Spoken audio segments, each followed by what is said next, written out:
Well, the Israeli government unveiled a huge trove of intelligence on Iran on Monday night. The Prime Minister Benjamin Netanyahu made the case that Iran lied when it negotiated a 2015 nuclear deal.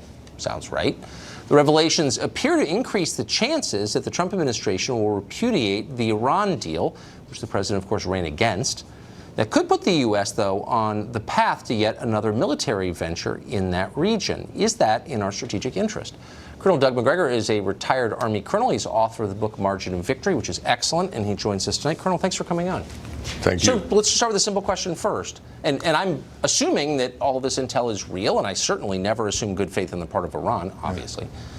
Is it in our strategic interest to have a conflict with Iran? Well, I think the answer is pretty clearly no.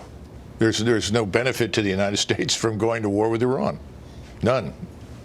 Well, that's not the impression you get from listening to, for example, Nikki Haley. Many Republicans in the Congress, a lot of Democrats, seem to believe that it's essential that the United States goes to war with Well, I think we have a case here of the proverbial tail wagging the dog. We have two smaller allies. One is Tel Aviv, the other is Riyadh. Both of them clearly would like to see Iran end up as a smoking ruin at some point. And whatever they can do to persuade us to abandon this joint comprehensive plan of action, they will do in the hopes that that then will clear away the obstacle to direct military confrontation. But again, and by the way, let me just say, I understand why both of them would want that. I don't begrudge them that. I would want that too if I were them. Yes. But what effect would that have on the United States? That's my main interest as an American. Well, first of all, if you go to war, you're in territory that is very hard to predict. In other words, Iran is not isolated. Iran is not alone. And we don't have China, for instance, telling the leader of North Korea, shut up and do business with the United States, which is effectively what happened with Xi. And that, by the way, is a brilliant achievement by the president. I hope he focuses on that and not this particular issue right now. But we don't have anything like that. And the Iranians and the Russians have drawn very closely together. The Chinese are in the background, but they're doing a land office business with Iran and oil and gas. The Europeans look at us and are dismayed because from their vantage point, it's not Iran, it's the Sunni Islamist Arabs and Turks, stupid.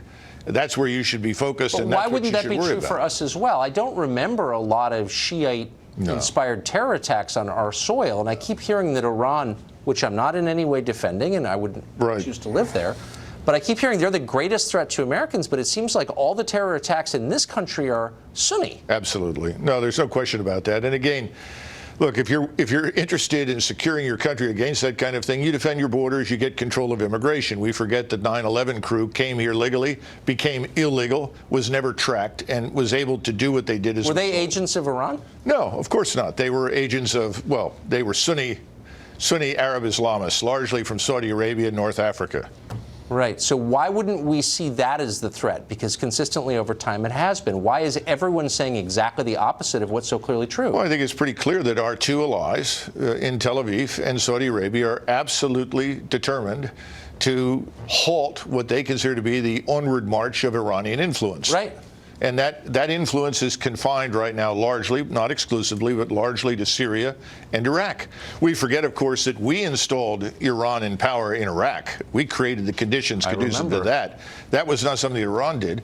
And when it comes to Syria, the Iranians have worked closely with the Russians and Assad to defeat the Sunni Islamist opposition to them. And they've been successful. That war is effectively over. So the bottom line is they want us to effectively reverse the strategic outcomes of the last, 15, 16 years. That's not possible, frankly, without a major war. And I don't think that President Trump is interested remotely under any circumstances in going to war. But the GC, or this Joint Comprehensive Plan of Action, is the last obstacle on the road to war. Because that proves that we can achieve our strategic aims without going to war. I just hope that we keep American interest foremost in mind, because that's the point of the U.S. government. Of course. Colonel, thanks for coming on. Sure. Appreciate that. Well, the state of California is obviously falling apart. It's sad to watch. Crime is growing. Junkies shoot up in public, literally. Increasingly, some people say that parts of California look like those countries that President Trump once described with a foul word, holes.